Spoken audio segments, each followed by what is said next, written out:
Hello from Los Angeles. I'm Nadia. I love to do interviews on the run. In this episode of The Rundown, I'm going to meet up with someone I have admired from a distance for quite some time. His name is Ethan Newbury. He is known as the Ginger Runner. If you follow his channel on YouTube, you will know that he makes these incredible short films and videos about running, and he creates his own music for them. He is an actor as well, and I wanted to just find out so much more from him about how running influences all of these things in his life. So let's go meet him. Hiya, Ethan! Ready for a run? Yeah, of course, let's do it. Oh, so excited to meet you and have my first run in LA with you. Yeah, sorry about the temperature. You turned it up today. Terrible! Come here expecting wintry conditions and you get this. It's beautiful, sunny, 80 degrees Fahrenheit. It's great. I've been a long time fan through a friend who introduced me to your videos. I want to take it back. When you moved to LA initially, it was to pursue your acting dreams. Yep, it was all about entertainment. So what was your relationship to running like back then? It was kind of non-existent. It was just to stay in shape, kind of keep the weight off and stay healthy when I moved here. I was working full-time as an actor, and every day going on auditions, sitting in my car, because obviously you're probably familiar with it now in Los Angeles. You spend a lot of time in your car. Traffic. Which sucks. So as I spent more time here, I was like, you know what? I kind of got that bug back where I wanted to try to train for something, train for another marathon. There was like an 8-year gap since my last one. And that's when it really kind of began to dawn on me that this is really fun and I enjoy it.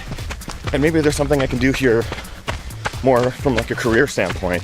Started making videos and documenting my races. Yeah, it's just kind of been off since then. It's been great. Would you ever use it for lines, to remember lines, or come up with content? Funny. No. You know, your skits, because I know you do a lot of comedy. Yeah, a lot of comedy stuff, but it was always, I should have been using it for lines this whole time. That's the trick. Come on! No, it was actually a great escape. Yeah. It was a great chance to kind of get away from that and to not really worry about it. But then, you know, I would come up with ideas. So it was a great source of like inspiration where I'd be running and, you know, it'd be a great comedy video or something like that, and I'd try to remember it. Yeah. I'd finish my run and go, what the hell was I thinking?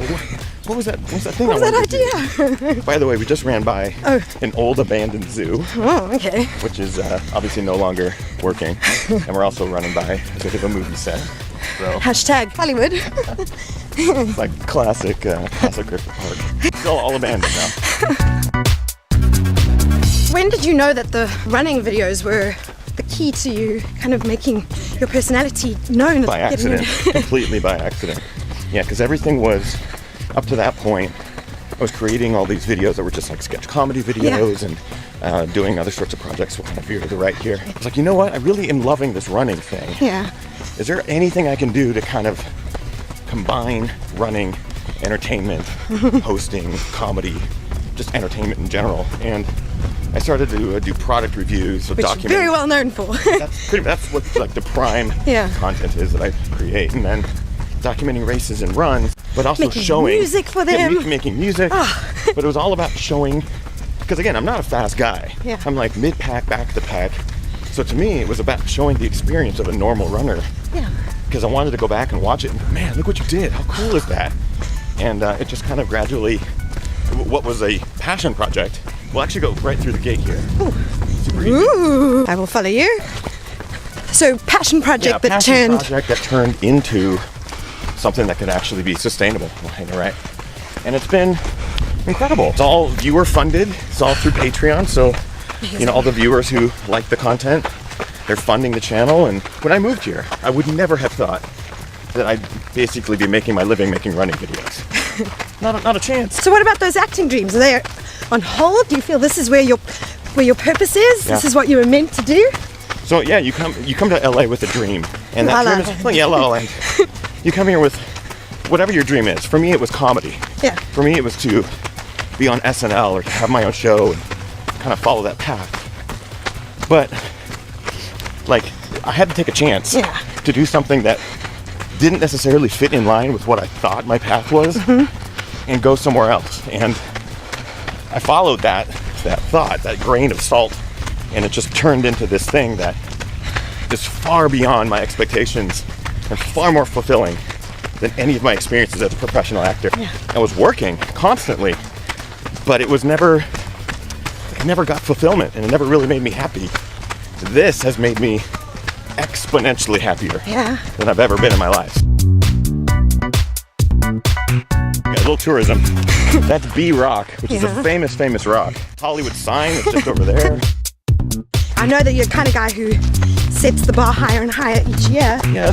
So what's the thing you're most proudest of? You know, I have to say probably my 100-mile finish. I've run one 100-miler, and it was during one of the, it actually is on record as the worst summer storm in the Northwest history, and was borderline hypothermic and non-responsive to different indicators, and it was a pretty dire situation that, thanks to an incredible crew and my incredible wife, I was able to power through and actually get the whole race done.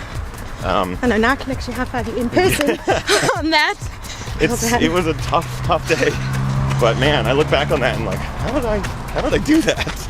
But that's what cool. Also I love about your videos is you keep filming through the hard stuff. You have to. You've never wanted to switch off? I mean, you can't, because there's too many videos and stuff out there of people just like, look how great this is and look how amazing my race is, and they don't show you the actual tough spots that everyone goes through. So I try to document all that just as much as the highs. And we appreciate you for that. I've enjoyed your vlogs, and that you've been taking this video, this new short film that you made, the documentary A Decade On. That's coming out. Hopefully this will come up on that day, March 17th. Awesome.